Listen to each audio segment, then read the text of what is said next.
Have you ever been told that you're a great communicator, that you're a good orator, that you should go into politics or showbiz because you have great presentation skills?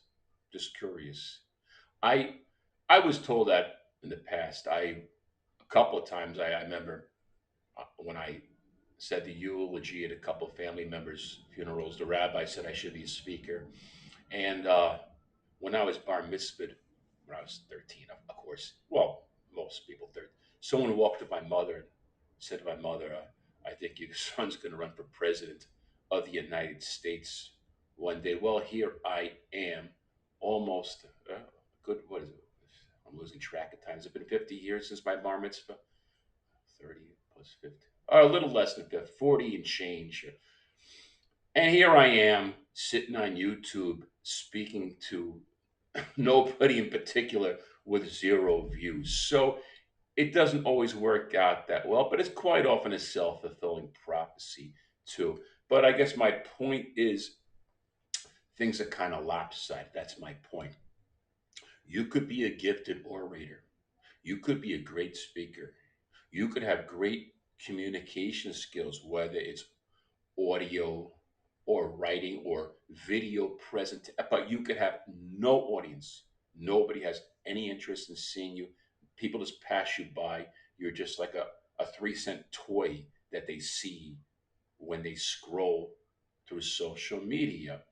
And but then you could be a person who has no skills whatsoever, who's just a pretty face or a sexy hunk and have, or you could be a top-notch politician, and unless you're looking at a teleprompter, you're stumbling over your words. You don't know what to say. You could be a pretty celebrity, and you could be at a major event, and then you don't have your phone, and you don't know what the hell to say. So the point is, you could have no talent or skill in that part, and you could have a built-in audience.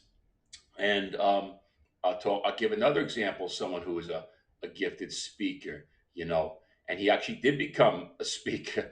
The movie Born on the Fourth of July. If you see the end of the movie, you hear the voice of the mother saying, "I had a dream about you, Ronnie, and one day you were speaking in front of a large group of people, and they were listening." So I personally I've had that itch to be an orator, a communicator since I was about 12 years old. I just never like worked it as a career. I always kept it on the side. When I was 12, I wanted to become a newspaper reporter. So I always did it on the side, always writing school papers, publications. Never got paid, never got a real job. I did not major in communications. I had a degree in sociology, and I had a career, a rewarding career in another field.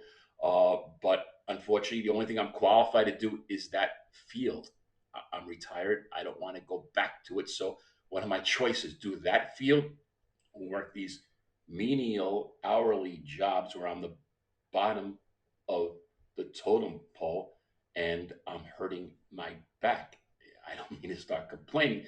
The point is, another thing I did on the side in terms of communication in 2006, I started doing stand up comedy on the side. But all these things, writing, comedy, and now even podcasting. I don't have a built in audience. I can speak, I can express ideas. Yes, I lose my track of thought. Yes, I stutter. Yes, I have to look at my notes once in a while, but doesn't anybody else? The point is, you have to be able to improvise. Some people cannot improvise. If they're not looking at their phone verbatim, word for word, they cannot get a train of thought and start a conversation. So, I'm going off.